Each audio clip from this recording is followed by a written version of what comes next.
Welcome back to the Washington Outsider Report on the Coalition Radio.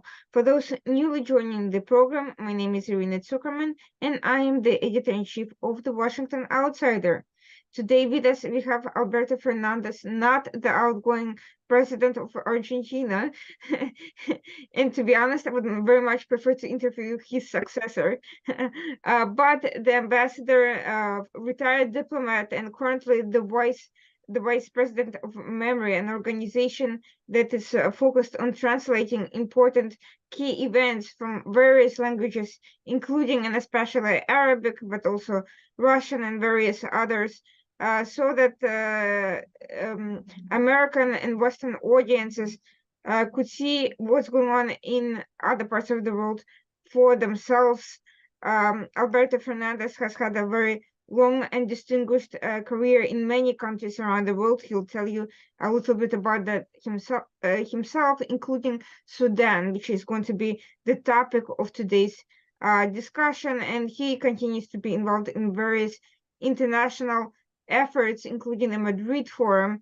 To this day, he's also been the head of the Middle East Broadcast Network under the Trump administration, which includes Al Hura, an outreach effort to the Middle East, especially Iraq, and we'll mention all of that before delving into today's discussion. Thank you so much for joining us today. You've had a very, very fascinating career, and you continue to make enormous impacts today. Could you tell us a little bit about how you got into diplomacy and some of your experiences, especially leading up to the Sudan posting? Wow, thank you, Irina. It's a pleasure to be on with you. That's a big question. I don't want to spend a huge amount of time talking about myself. I was a career foreign service officer for 32 years.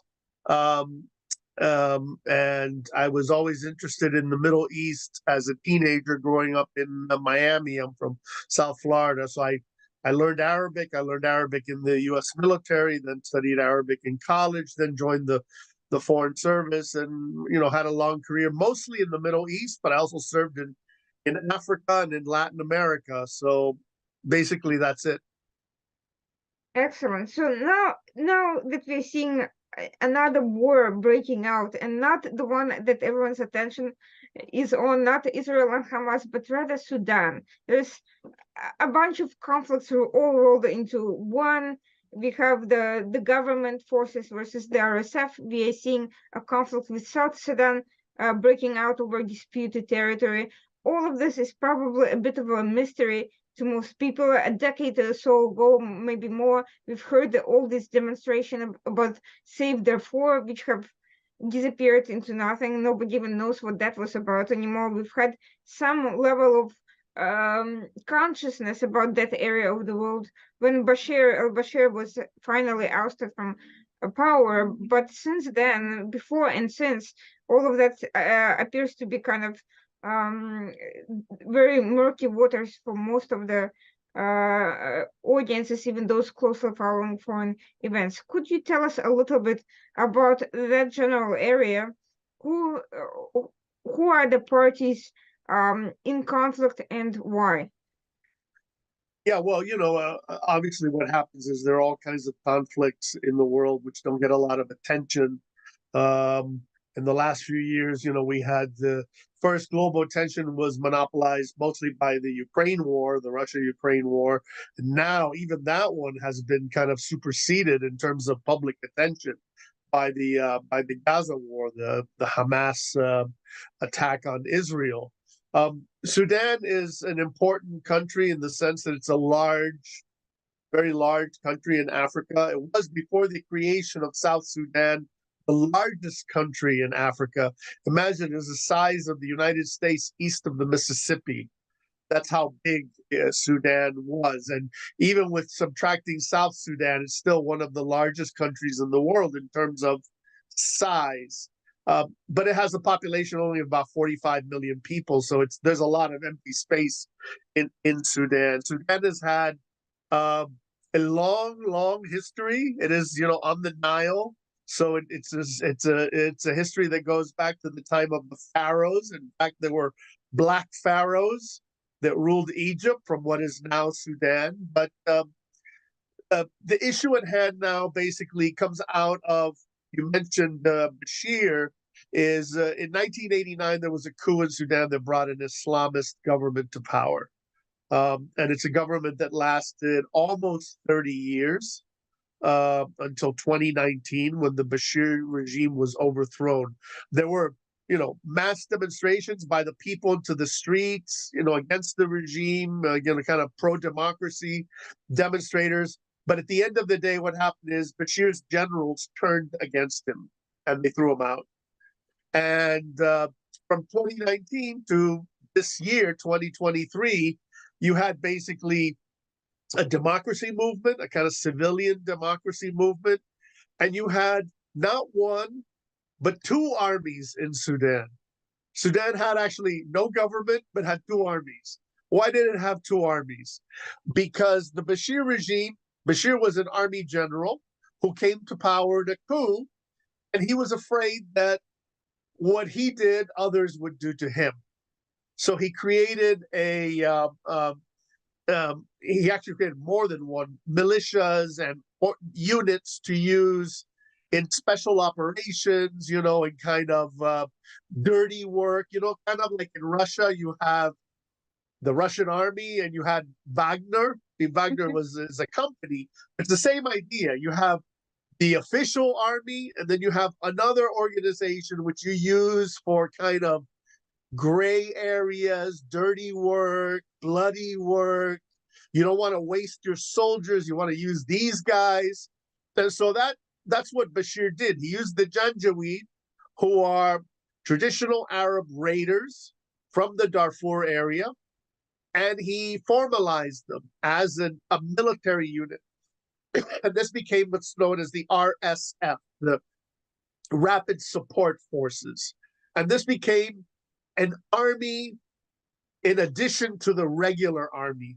So it grew and grew and grew until it was basically the same size as the regular military.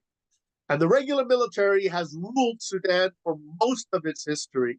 So basically what you had starting in April of this year was an explosion where these two partners who had overthrown Bashir, who wanted to, who have their business empires, who have their commercial interests, who are corrupt, they started fighting against each other. So you have the RSF on the one hand fighting SAF, SAF, the Sudan Armed Forces on the other hand. And so that's what's happened from April until now. A very bloody war. Over 10 million people have been displaced in Sudan. Malnutrition, poverty, ethnic cleansing, human rights abuses on both sides. That's what's happened so far. So let's go back to the moment of Bashir's ousting. Everyone was celebrating it as a triumph of liberalism, democracy, and all good things over Islamism and dictatorship. To what extent was that ever actually true, given that it was the generals who overthrew him rather than the popular movements or grassroots movements pro-democracy that kind of fueled this opposition? Well, that's a very good question. It's complicated. Look, there was, and there still is a grassroots movement for democracy in Sudan. And the wars kind of changed everything, but it was very broad. It was had very strong grassroots. They had local committees, people demonstrating, people blocking the streets, people taking on the military. For years, but when you look at 2019, basically what often happens in these dictatorships is Bashir raised the price of bread. Bread became hard to get. People began rioting and demonstrating because they were hungry and because they opposed the dictatorship. So that began in late 2018. People demonstrated for months. They were killed in the streets for months, and they continued to do so. So what happened is late 2018, this starts December 2018, January, February, March. Bashir, at some point, he's tired of these demonstrations, right? They're blocking the streets, they're making life impossible. And he wants the RSF, which is kind of like his fire brigade, right? Or his, his special unit to go and clean the streets, to clear the demonstrators. That's when the leader of the RSF and the military, they basically decide, we're not going to kill thousands of people in the street. We're not going to kill thousands of civilians in the street because we don't want to do that. Better to get rid of you. But then you're right. So the people fought for months. They fought and they bled for months. But it took the military to finally remove Bashir. And here we have a bigger problem, which is the military, especially the army, was Bashir's army and was filled with Islamists. So you had an Islamist army overthrowing an Islamist government. But the army was not purged of its Islamists. So that became a problem. And then what you had, after, beginning in 2019, you had the development of an interim government, an interim civilian government with the military in key positions, which was then overthrown by the military in 2021, October 25th, 2021. So let's look at those events, because for a while the West appeared to be at least somewhat invested into the civilian transition. Everyone thought that it would be better for the country. Nobody really, except for the Islamist states, nobody really wanted Islamists in power. How did it go so wrong? How did this Islamist coup against the transition, pro-secularism transition figures, how did it succeed? Well, I mean, first it must be said that Sudan has always been an issue which has had international attention. There are all kinds of wars that happen nobody really cares about, but actually people cared about Sudan for different reasons throughout its history. Mm-hmm. There was a time when Sudan, the Khartoum government, was seen as a bulwark of the West against the communists. Mm-hmm. Why communists?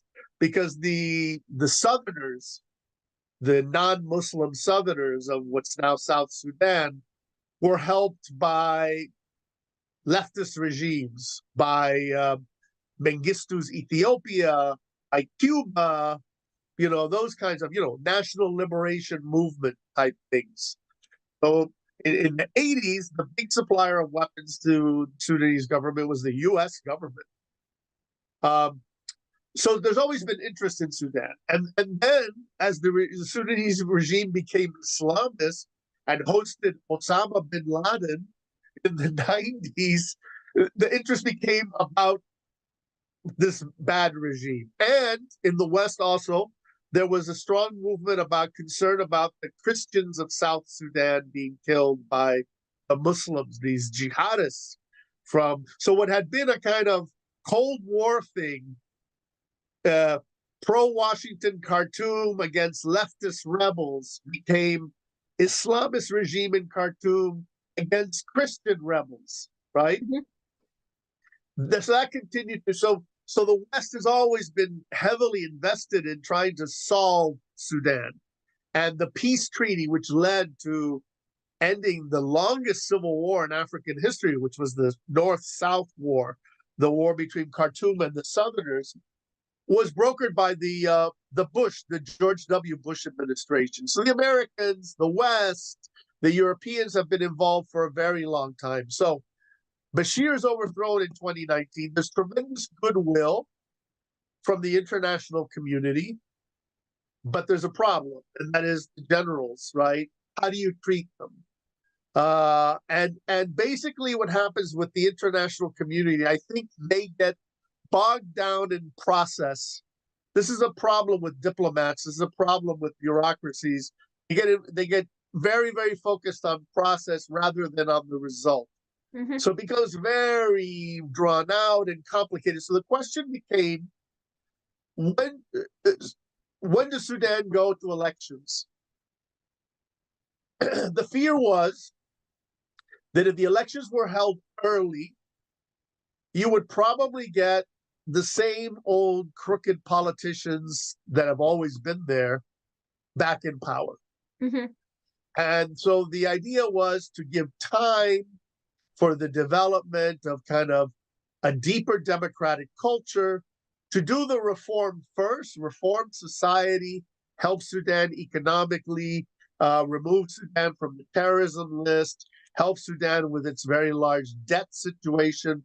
All of these things were done. But the problem is that by doing this, the military became empowered. And the military, you had this basically conflict, these two military, RSF, SAF, in conflict with each other and in conflict with the civilians that they were sharing power with. There was a civilian prime minister, Dr. Abdullah Hamdok. And eventually, the generals decided that this civilian guy, we didn't want him looking into our business. The military has its economic empires that they did not want to surrender. They get wealthy from it. And so they overthrew him in 2021. And since 2021, Sudan basically had no government. As I said, two armies and no government. You can imagine. And what happened is, it was what was a triangular conflict: SAF, RSF, the civilians. When you remove the civilians from the picture, it became a conflict between the two militaries, a struggle for dominance between them. Who's going to be the boss, right? And there are cultural dimensions too. The regular Sudanese army is the leadership of the regular Sudanese army comes from a specific part of the country, whereas the RSF, the former Janjaweed, are men of the West. They're, rough, untutored, bandits, ex-bandits, ex-robbers, ex-gunmen for hire, not well educated. The generals in the army are the rulers of Sudan who have always ruled it, who look down their nose on those people from the West. Those are our servants. Those are our cannon fodder. And now they're having a problem that this is 2019, 2020, 2021. The RSF has money and actually paid more than the army. So this tension between the army and the RSF got worse and worse. And then April 15th, 2023, it burst into outright war, which is what we have to this day. And they also have competing tribal and territorial loyalties, don't they? Yes. Who is in charge of what region of Sudan, and how does that impact this picture?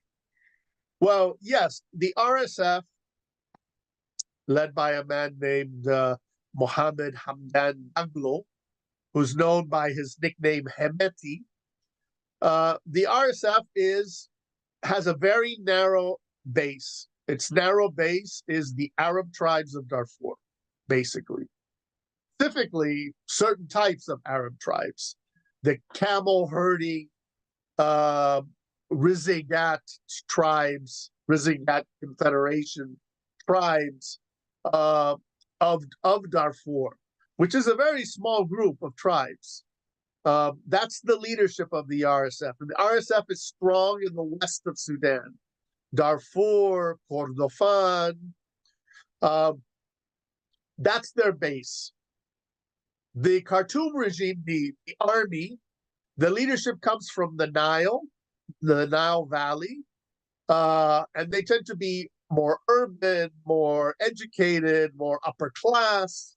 So there's a tribal difference. There's also a kind of class difference, you could say. The Janjaweed or the RSF are those, are basically country people, uneducated people, whereas the army are the rulers.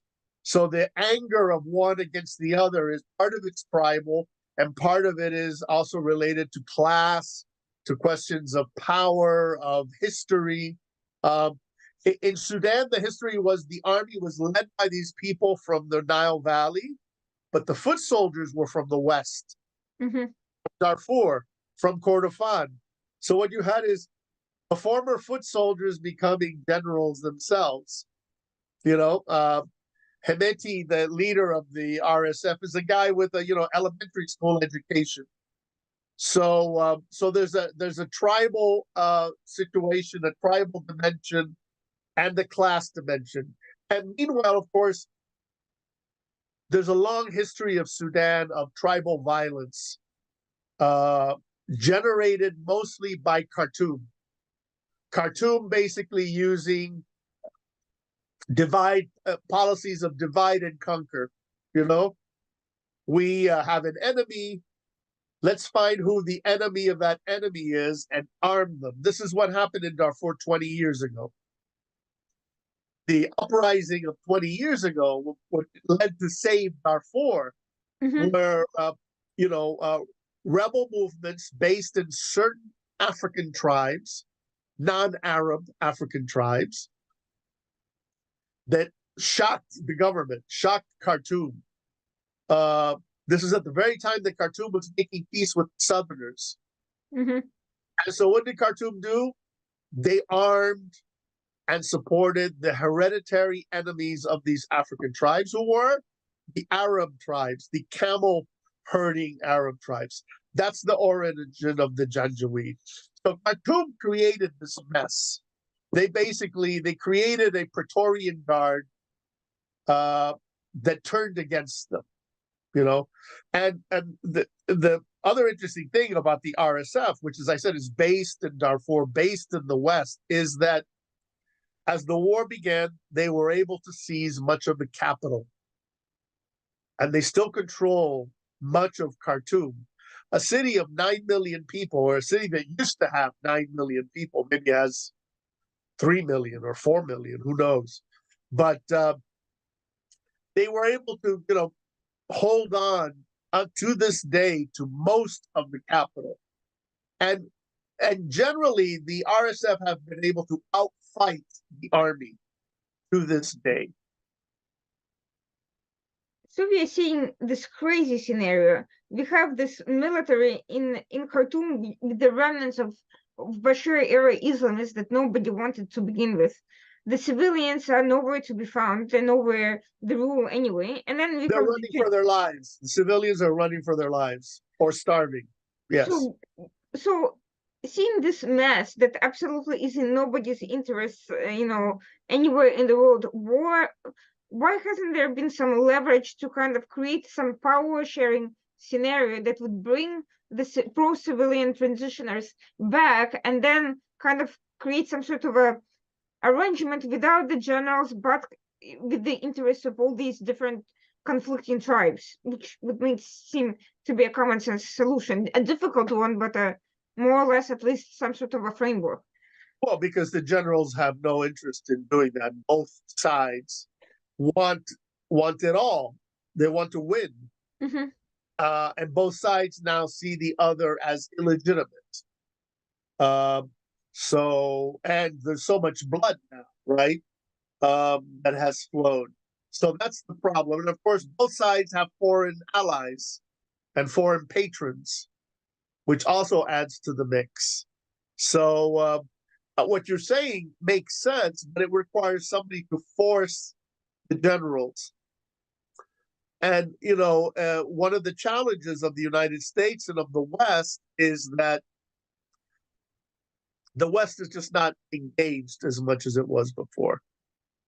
The U.S., when the generals overthrew the civilian government in October 25th, 2021, the West did nothing, essentially nothing.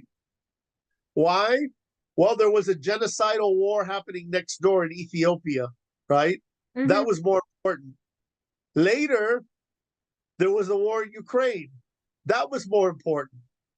So the West hasn't wanted to expend its political capital on this issue, knowing that it's not that easy. Who's going to force these generals in this country, which is already a mess? Not easy to force them to the negotiating table when they both feel that they each one controls about half the country. Each one is battered but not defeated. Each one thinks that maybe they can put together more men, more weapons, a political strategy, and overwhelm the other. That's the hope. So that's a problem. It's a problem from hell, as somebody once said. I think it was Samantha Power, who's a notorious figure. But this is a problem from hell because it's a terrible, terrible problem. The West cares, but the West doesn't care that much.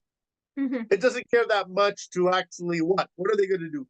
Invade Sudan, a huge country? Who's going to fight for Sudan? In the West, in the East, the Arabs, the Americans? No. So this is a problem. So it goes on and on and on and on. So let's look at those who do have a stake in this conflict and who are, in fact, the foreign patrons of these two factions.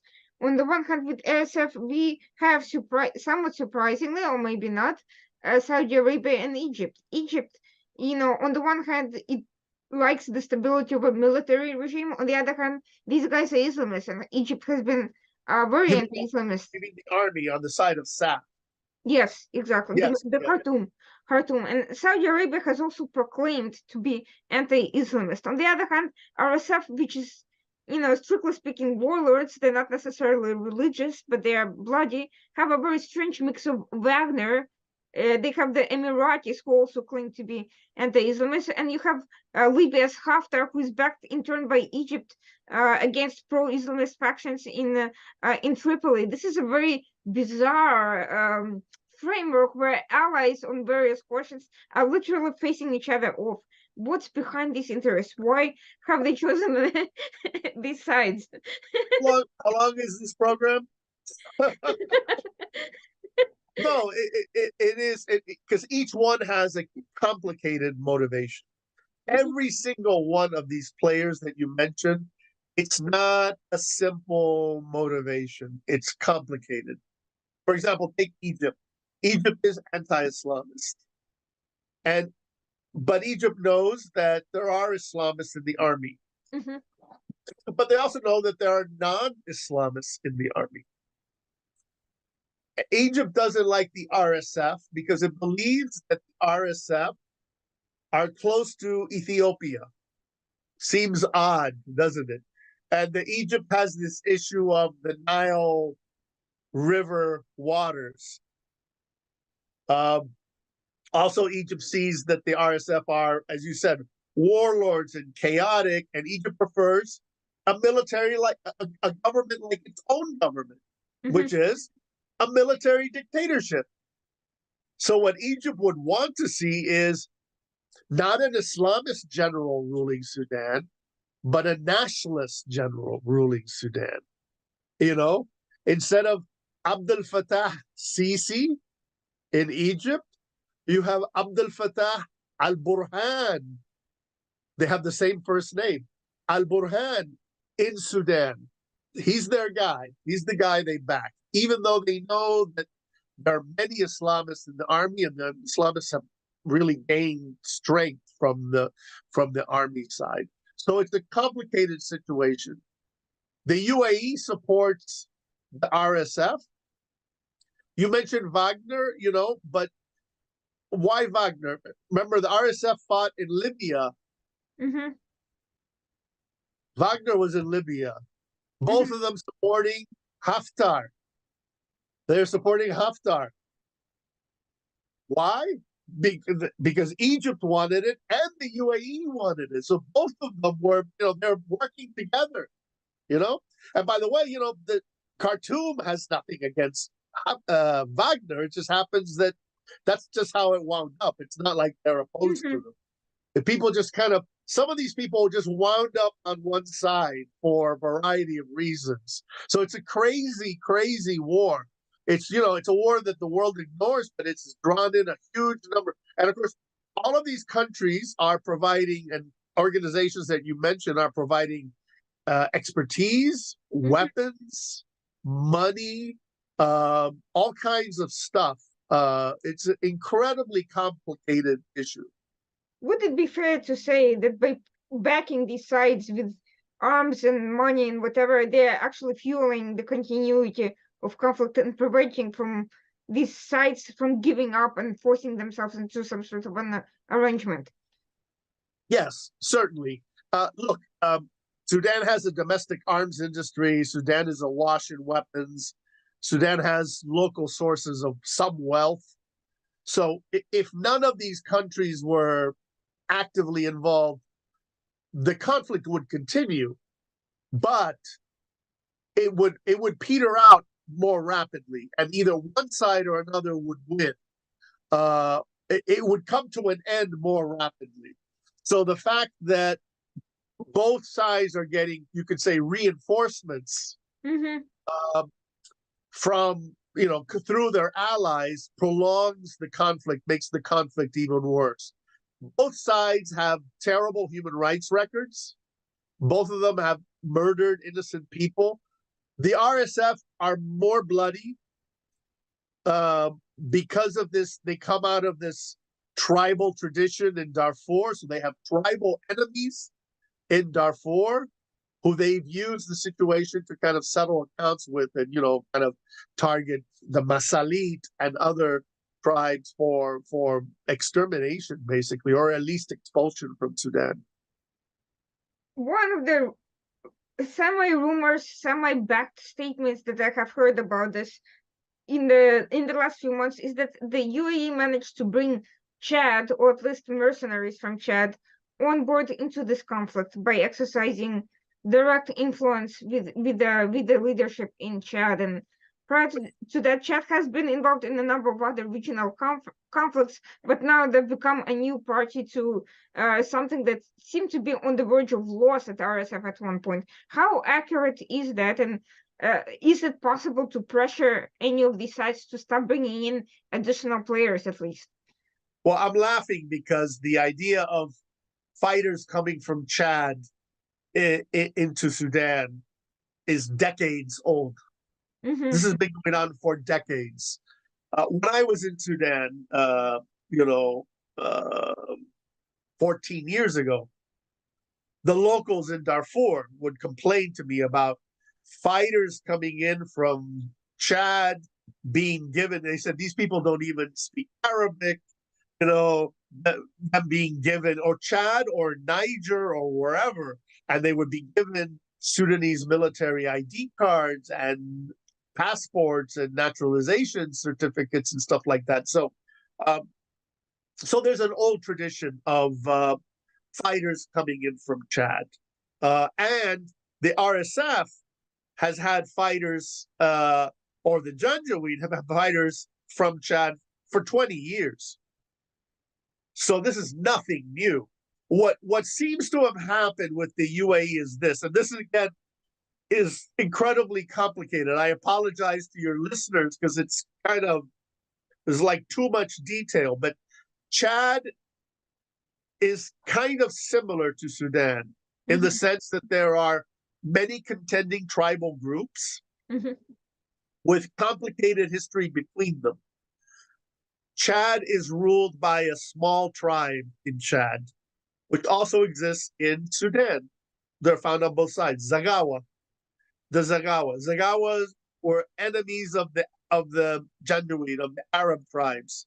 They fought with each other, except that sometimes they allied with each other. This is the confusion.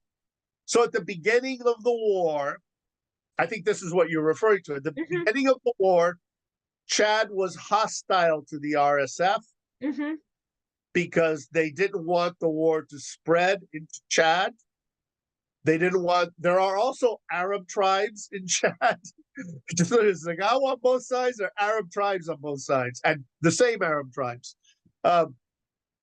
So they blocked the border, but the story goes, the Emiratis, realizing that the RSF needed a kind of rear guard, an area where they could receive equipment and supplies and reinforcements, caused the government of Debi's son, the current dictator in Chad, is the son of the former dictator in Chad, caused them to switch sides, that they somehow paid him to switch sides. But it's well known, this is a well-known fact, there is great controversy within the cúpula, within the leadership of the regime in Chad, the generals who rule it, about which side they should be on. Some want to be, so some are pro-RSF and some are pro-SAF. Some are being paid by one side or paid by the other side, are afraid of one side or afraid of the other. So basically anything could happen. There could be a coup in Chad tomorrow. There could be a kind of switch in policy in Chad to help one side or another tomorrow or not. So it's impossible to tell. The war hasn't destabilized the entire region. The region is already unstable, right? Mm-hmm. But it has had destabilizing effects on two countries especially, and that is Chad and South Sudan. So let's get to the South Sudan, because on top of this incredibly complicated situation to begin with, we are now seeing also a territorial dispute flare up, with the RSF being a key player in that particular area. What is that dispute about? US is trying to pressure South Sudan to withdraw its forces from the disputed area. Why are they siding with South Sudan over that issue? What is happening? Well, the border between South Sudan and Sudan is disputed in many places. There's a couple of areas where the dispute goes back years. In the far, far west, this Kafia Kinji part, West Darfur, South Darfur, and bordering South Sudan, an area which is a wild area. There are no roads there. There are no, very few people, but there's rich grazing fields for cattle, and there's a possibility of gold and other stuff and then there's Abyei, this region on the border, which is populated by people from South Sudan and tribesmen from the north. And it's a conflicted area. It's an area whose status has never been clearly resolved. Meanwhile, the situation is even more complicated in this sense, and that is South Sudan depends overwhelmingly on oil. The oil that South Sudan pumps goes through Sudan. The oil pipelines go through Sudan and end in Port Sudan. Port Sudan is controlled by the army. But a large part of the area where the pipelines go through are controlled by RSF, which means South Sudan is neutral, because if it was to lean towards Khartoum, towards the army, the RSF could blow up those oil pipelines tomorrow. Mm-hmm. And South Sudan's 90%, 95% of South Sudan's budget comes from that oil. So South Sudan is at the mercy of the conflict. Obviously, also, if which is less likely, if South Sudan was to lean towards the RSF, Khartoum could close the army regime could close the pipeline in Port Sudan. So basically, the army controls the end of the pipeline, and the RSF controls the middle of the pipeline. And there's no other way for South Sudan to get its oil out. So that's why it's neutral so far. But why is that issue flaring up now with essentially a civil war inside Sudan? Isn't RSF, and aren't the Sudanese factions afraid of getting distracted by fighting over the border issue with South Sudan at the time when their own differences are unresolved? Aren't they diluting their forces? Not really. The border issue is an old one, and I mean, it's not seen as a kind of a nationalist thing. Mhm. Everyone knows that these are political decisions that are going to be made, that the border is going to be resolved one way or another at some point, that both sides cheat when they can. So for example, when there was civil war in South Sudan and peace in the north, the army, the Bashir regime in the north, the Bashir regime could take advantage of the South. They could cheat, they could move down a little bit, cross the borders, they could make trouble, they could do stuff like that. When the situation is reversed, it means that the Southerners can also decide to move up a little, they can decide to protect their fellow Dinka tribesmen in Abyei, for example, and provide them security and safety and stuff like that. So there's a lot of heat. There was a lot of heat before the war about the border between Sudan and Ethiopia, because those are two different countries.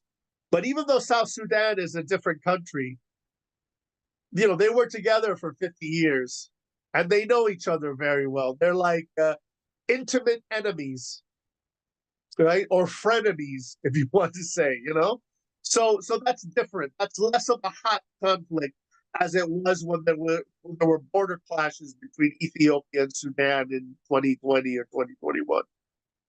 I wonder what happened to those, given that Ethiopia is still not 100% stable, and of course Sudan has got these internal developments. Has this issue with the Ethiopia been actually politically resolved, or is it just a matter of everyone being busy with the other fights? So it's everyone being busy with their own things. Nothing has been resolved. mhm. As I said, the early common wisdom was the idea that the RSF favored Ethiopia, or Ethiopia favored the RSF, because the army was seen as close to Egypt. But some say now that Ethiopia has moved away from the RSF because they consider them to be, unstable and kind of chaotic, chaos force, a force for chaos. But at the beginning of the war, the army saw Ethiopia and Kenya as being pro RSF. But you see, what happens is these guys keep switching sides depending on money, on immediate interests, on a whole range of factors. So there are no stable alliances per se in all of this. Not really. I mean, there's nothing which is a 100% stable. There are very close relationships, say the relationship of Egypt with SAF, or the relationship of UAE with RSF. Those are very close. But I think all of those relationships are very transactional. They're very much subject to circumstance. It's not like they love these guys, it's purely self-interest and kind of seen through a kind of a very biased lens, whether from Cairo or in N'Djamena or Abu Dhabi or Riyadh or wherever. Meanwhile, there are some factors that could make a huge difference in various other areas, which is Sudanese gold. One of the issues that Wagner is involved in, their interest is literally getting access to that gold. And we've seen how Wagner operates in other countries in Africa. So it's not hard to imagine that the process is very similar here. What happens if any of the parties take control of those gold mines? What do you see that potential money flow? Where do you see it going, and how can it impact regional affairs? Well, there has not been there have been problems. The two big. There are several things that Sudan exports. Sudan is the world's largest exporter of gum arabic, which is used in Coca-Cola and all kinds of other things. So thing that grows on trees, on acacia trees. Sudan's the #1 exporter in the world for that. And that's been disrupted a little bit. But the two big products are oil, which is not from Sudan, it's from South Sudan, and gold, which you mentioned. The oil problem, as I said, it's in the south, it goes through RSF territory and winds up in army territory. So the three actors there involved have not wanted to mess with that because they're all getting money from it. All three of them are getting money from it. The gold is overwhelmingly in RSF controlled territory. And the RSF is still able to get gold out. It's still able, there have been American sanctions on some of the companies, the RSF connected companies, just like Wagner and connected companies, to prevent the gold getting out. But let's face it, gold is very fungible, right? Like conflict diamonds. This is conflict gold. And so there has been as far as I can tell, there's been no disruption whatsoever in RSF control of the gold mines of Sudan. They still control them. They still get them out. They still use them for personal wealth and for funding their war operations. Now, I remember a few months ago you wrote an article explaining some of the factors inherent to that war up to that point. And one of the issues that you predicted was that sooner or later SAF would actually gain control, being that they are at a distinct advantage, which they are. They have a bigger military, they're better trained, better educated, they have significant level of support from major states. But nevertheless, in recent weeks, it hasn't happened. That's right. It not only hasn't happened, but RSF appears to be gaining ground. It took over airports today, took over a base in one of the days. It killed over 800 people in Darfur. How did this come to pass? How did they manage? Well, there's several things. Number one, and this is a basic fact, the RSF fight better than the army. They are better fighters. They are more experienced fighters. They fought in Libya and they fought in Yemen a lot. Now, the army was in Yemen, but the army was not on the front lines. The RSF was on the front lines. So they have a lot more combat experience than the army. The army was the army of fat generals in Khartoum. And you may, I don't know if this happens in Eastern Europe, it happens a lot in Africa, of ghost soldiers. You're a general and you have a unit of 10,000 soldiers, but they're actually really only 5,000 of them. And you're taking the salaries of the other 5,000 and putting them in your pocket. This is SAF. This is exactly what the army was doing. So the army has helicopter gunships, it has jet fighters, it has or had tanks. The RSF had none of those things. But man for man, the RSF fight better than the army. They're natural fighters, or I should say, they're natural raiders or bandits, right? They're good at hit and run operations. They're good at robbing you and leaving, or raping you and leaving, which are very bad things. But guess what? They're also good at attacking a military target and evading the adversary and taking it. So they're much more mobile than the army. And the army doesn't have enough soldiers, so it has to draw soldiers from the civilian population of people who are, young men who don't have any combat experience, whereas the RSF are much more battle hardened. What I tried to say in that article is, if the army could get its act together, and I went step by step how they would do it. Like, you could read it and say, do this. But they haven't been able to do so. They haven't been able, they're still on the defensive, and the RSF is slowly advancing. On the battlefield, it's mostly RSF advances. Slow, sometimes difficult, sometimes easy, but it's like the RSF is practicing a kind of salami tactic. You know, a salami, you cut a little slice at a time. So they're taking a little slice out of SAF-controlled territory, a little bit at a time. If that logic is uninterrupted, then RSF will win. Now, the army has all these advantages. You know, it has this heavy equipment that the RSF doesn't have. It has a close relationship with Egypt. Egypt doesn't have money, but Egypt has weapons. It has a close relationship with Turkey, who also has weapons. And, you know, there was talk of these Bayraktar drones being sent to the battlefield. They haven't appeared yet. But Turkey has promised to help the army. So, you know, Burhan, the head of the army, went to the United Nations. He met Zelensky. He went to Egypt. He went to Turkey. You know, he did the grand tour of seeing all these people. So he has a certain level of pseudo legitimacy, but he really hasn't been able to transfer it to the most important thing, which is performance on the battlefield.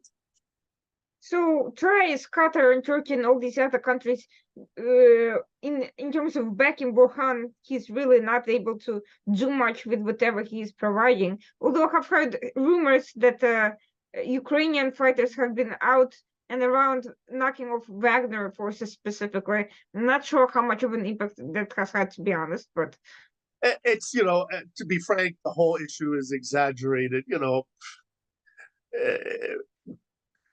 Khartoum, the army played this up, and others have tried to play it up. The Wagner element, it's a very marginal element for Sudan. That Wagner helps them, of course. There's no doubt about that. But you know, you notice who goes to Russia too is the vice president of the army regime, Malik Agar, went to Russia for the African summit, and there's a picture of him there with Putin. And you know, they have friendly relationships with Russia. So I see it as more, it's both sides are pro-Russia. One side is pro-Wagner, and not just pro-Russia. That's the difference between them. You could almost say that the civil conflict that occurs in the cupola of the regime in Moscow is mirrored on the ground in Sudan. As for the Ukrainians, there are all these rumors. The RSF says that they're there. I don't know why they would be there. It makes no sense to me.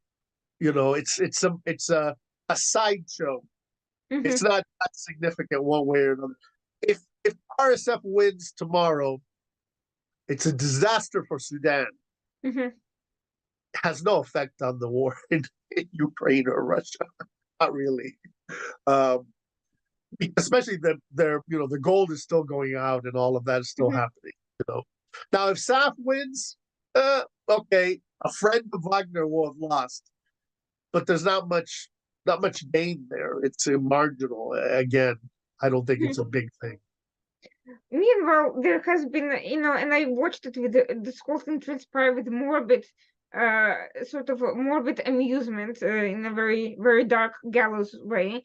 There was this peace summit in Saudi Arabia focused on bringing the sides together, and while the peace summit was going on, RSF captured an airport. So my question is, what was the goal of what were they hoping to achieve? Why did they, you know, especially with one of the sides not really being present, and where is the diplomatic direction going now after it failed so spectacularly? Well, it's nothing new. Both sides are still committed to military victory. Or victory. I mean, if SAF could get it without fighting, they would love that. You know, they would, if somebody else would fight for them. Americans, Ukrainians, Martians, better, because this is what SAF likes. SAF likes to have wars where other people do the fighting for them. That's what they use the Bedouin for. The problem is their servants have turned against them. So both sides are completely cynical about the peace process. They see it just as a way to kind of manipulate the situation for the and for advantage. Now, what the international community was trying to do was to see if there was space that could be given for humanitarian access for the Sudanese people who are suffering terribly, who are starving, who are being killed, who are seeing the infrastructure of the country destroyed. So that's what the peace, peace is not going to be decided at that thing, at that, in Jeddah or whatever. But at the very least, the hope was that they could give some help to the Sudanese people. And where is the humanitarian situation heading? Have these generals at any point been willing to at least let in the humanitarian efforts? Because from what I hear, it's a complete disaster and the access is very difficult to impossible. Well, humanitarian access in Sudan has always been difficult and impossible. Always. And it's always been manipulated by the military on the ground. There's a long history of the army manipulating humanitarian assistance, stealing humanitarian assistance. And the same is true of the Janjaweed. Both of them did it. They did it 20 years ago. They did it, before then. They did it in the war between the North and the South. So the access has always been very difficult. But it's worse now because, of course, it's an active war zone is in many areas. So people have had to flee. Foreign aid workers have had to flee. You have the local ones who are very much under pressure trying to do what they can. But the situation is a disaster. There's all this attention about before on Ukraine, now on Gaza. The largest humanitarian crisis in the world is in Sudan, not in Gaza and not anywhere else. And it's mostly ignored by the world, unfortunately. Is there anything that can bring attention to this issue? And also, what happens if things progress as they continue? I don't see that either side changing tactics or any of their backers giving up or anything else changing for the time being, unless something radically new comes in, the US suddenly wakes up and so on and so forth. And what happens if Janjaweed does eventually reach Khartoum, force the government to flee? Well, the government is not in Khartoum anymore because the Janjaweed control most of the government is in Port Sudan. The question is, could the Janjaweed take over all of Sudan? It's a very big country. It was not easy. I think a more likely scenario is a Libya situation where you have a pseudo partition and you have basically one side dominant west of the Nile and the other side dominant east of the Nile. Although the RSF in Khartoum is east of the Nile, it's on the other side of the Nile. So I think, unfortunately, I think the most likely scenario is, certainly in the short to midterm, is this kind of the division of the country along east-west sides. I think eventually the war will end. This horrible situation will end, just like you had the horrible civil wars in places like Liberia or Sierra Leone or Congo or Somalia. This is like those wars, Unfortunately, those wars went on year after year after year, and this could happen here as well.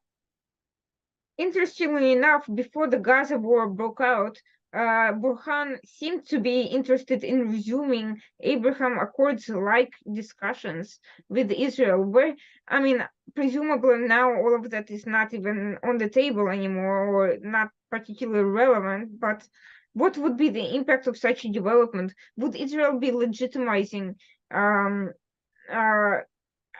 very dysfunctional non-government by... Would that agreement be worth the paper it was signed on, basically, even if it happens in theory? This has always been the problem with the Abraham Accords in Sudan, and that is, with whom is it with? And the fear of, this is before the war. The fear was that Israel entering into an agreement would weaken the move towards democracy in Sudan and empower the generals. Well, guess what? The movement for democracy is, people are running for their lives, and the generals are running things. Now, both traditionally, the idea was that Hemeti and the RSF were more pro-Israel, and that the army was less pro-Israel because the army had Islamists. But what happened is, it was Burhan who met Netanyahu in Uganda, not Hemeti. And so you had basically had, at some point, you had Israelis talking to both sides. But right now, I don't see there's anything to gain for Israel, nor anything to gain by either side. I mean, obviously Israel has weapons, but the type of weapon, lack of weapons is not a problem in the war in Sudan right now. Both sides are awash in weapons. The army side has problems. It doesn't have enough soldiers. That's another issue. That's an issue. Israel can't help them with that. No. So the way I see it, the situation will just continue the way it is, and it will remain kind of a dead letter until there's a government in Sudan, whenever that is, and that could be years from now. Meanwhile, looking at the U.S. policy side of things, the most recent development is that the House Republicans were trying to pressure the Biden administration into a change in policy. And the policy has been that U.S. basically appointed a special envoy for the Horn of Africa, who went around to different places and talked to different factions. But I'm not entirely sure how much impact any of that has had on any of the conflicts. I mean, some people were sanctioned, I guess, but what is the U.S. policy right now, and what is it? What kind of change are the Republicans pushing for, and would that change be helpful? Look, I mean, having a special envoy is a cheap way to show that you're interested, right? To show that you're going to have people who are just following this issue. There was a special envoy before, focused on the Horn of Africa, which meant both Ethiopia and Sudan. But the bureaucracy, the Africa Bureau in the State Department, pushed out the special envoy. So it was kind of fighting between the Biden State Department Africa Bureau and the Biden State Department Special Envoy Office. The Special Envoy Office lost. The central problem with U.S. policy in Sudan is this, and that is there are no easy fixes that don't require a lot of money or soldiers or something like that. So there's no easy fix. Meanwhile, half the world is on fire. So the disaster in Sudan, the Americans know it's a disaster. The Americans want it to stop. But there's only so much time. There's only so much effort. There's only so much money. There's only so much military pressure. You pressure these allies, for example, one side or the other. But the Americans need those allies for other things. Need them for Gaza. They need them for, Russia, Ukraine war. They need them for oil. They need them on China. They need them against Iran. So the Americans are not going to go to UAE or Saudi Arabia or Egypt and bang the desk and say, you must do this. Because they'll say, okay, we'll do this, but we won't do that. And the Americans care about this and that.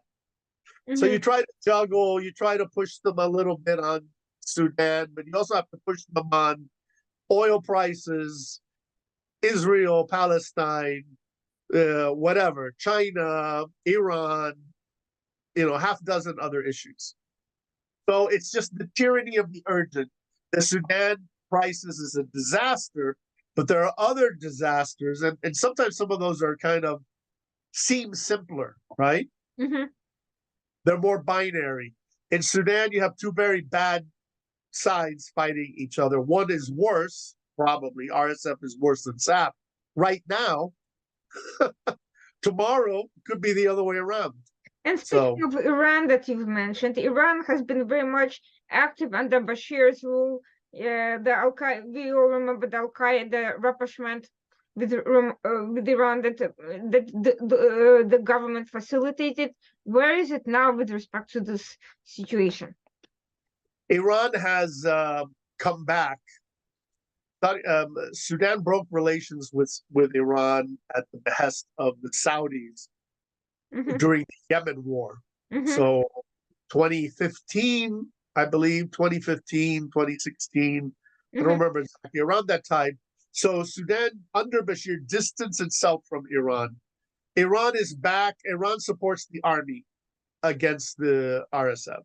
You can't make this up. Saudi Arabia, Egypt, Turkey, and Iran are all, and the On the US same side, presumably, are all are on on the the same same side. side.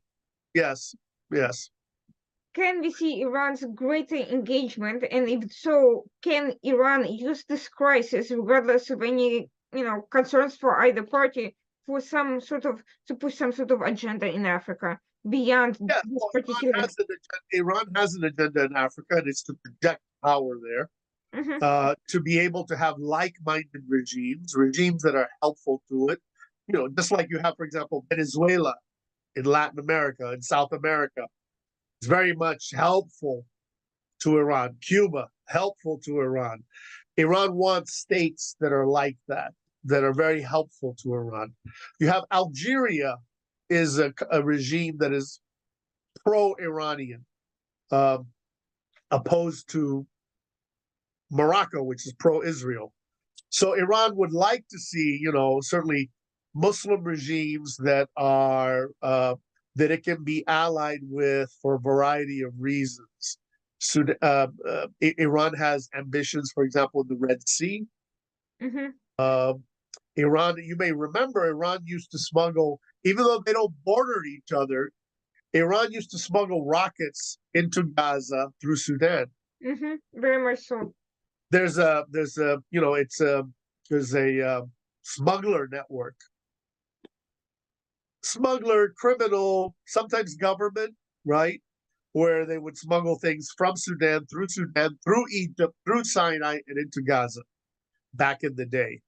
That was some years ago. That was 10 years ago or so. And in fact, Israel attacked Sudan to stop those shipments a couple of times. There were actually airstrikes by Israel in Sudan to prevent these missiles being smuggled into Gaza. So Iran is obviously looking for regimes that are going to be sympathetic to it, that are going to enable it to project power against Israel, against the Americans, and against the West in general. Could Iran take advantage of the chaos to turn Sudan into a new recruiting ground for additional Africa-based militias and proxies, and also to build some sort of a military base that could give it more access to the waters? That's the dream. I mean, we're a long way from that. And of course, the Muslims in Sudan are Sunni Muslims, but Iran is also interested in converting Sunni Muslims to Shia Islam, strange as it is. And, there in Nigeria, there are some, and elsewhere, there are some. But the dream is that.